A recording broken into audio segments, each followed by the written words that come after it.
సుమిత్రని test చేసి doctor ఇలా చెప్తూ ఉంటుంది. సుమిత్ర గారి మానసిక పరిస్థితి చాలా డెలికేట్‌గా ఉంది. ఆల్మోస్ట్ తను చచ్చిపోతానేమో అనే స్టేజ్‌కి వెళ్ళింది. ఇప్పుడు జరిగిందంతా కలో, నిజమో తెలియని పరిస్థితిలో ఉంది. తనకి కూతురంటే ప్రాణం. తన గురించి షాకింగ్ విషయాలు ఏం చెప్పకండి. జాగ్రత్తగా చూసుకోండి అని చెప్తుంది డాక్టర్. మా మమ్మీకి ఏదైనా సమస్య ఉంటే నాతో చెప్పాలి కదా అని డాక్టర్‌పై కాస్త సీరియస్ అవుతుంది జ్యోత్స్న. అవసరం లేదు. మా అత్తను మేము జాగ్రత్తగా చూసుకుంటాం అని అంటాడు కార్తీక్.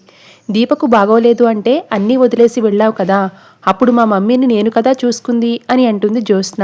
నువ్వు పెళ్లి చేసుకుని వెళ్ళిపోతే అత్త నీతో పాటు రాదు కదా, మాకు కూడా బాధ్యత ఉంది, అత్తని మేము కూడా జాగ్రత్తగా చూసుకుంటామని చెప్తాడు కార్తీక్. శివనారాయణ కూడా కార్తీక్కి సపోర్ట్గా మాట్లాడతాడు. ఆ తరువాత మీతో కొంచెం మాట్లాడాలి పెద్ద మేడం గారు అని చెప్పేసి జ్యోత్స్నను పక్కకు తీసుకుని వెళ్తాడు కార్తీక్. మా మీద నీకున్న అనుమానం ఏంటి? పారుని వీడియో తీయమని మా ఇంటికి ఎందుకు పంపించావు? హాస్పిటల్లో దీపగది ముందు పారుని ఎందుకు కాపలా పెట్టావు? ఆపరేషన్ టైంకి నన్ను హాస్పిటల్లో లేకుండా చేశావు. అసలు నీ అనుమానం ఏంటి అని అడుగుతాడు కార్తీక్. నాకు ఎలాంటి అనుమానం లేదు అని అంటుంది జ్యోత్స్న. శౌర్యని కిడ్నాప్ చేయించింది నువ్వే అని నాకు తెలుసు. ఇంకోసారి ఇలాంటి పనులు చేస్తే మామూలుగా ఉండదు అని గట్టిగా వార్నింగ్ ఇస్తాడు కార్తీక్. నేనే కిడ్నాప్ చేయించినట్లు నీ దగ్గర సాక్ష్యం ఉందా అని జ్యోత్స్న అడిగేసరికి, సాక్ష్యం లేదు కాబట్టే నువ్వు బతికిపోయావు. అన్ని రోజులు మనవే కావు జ్యోత్స్న. నీకు ఏదైనా అనుమానం ఉంటే నేరుగా అడుగు.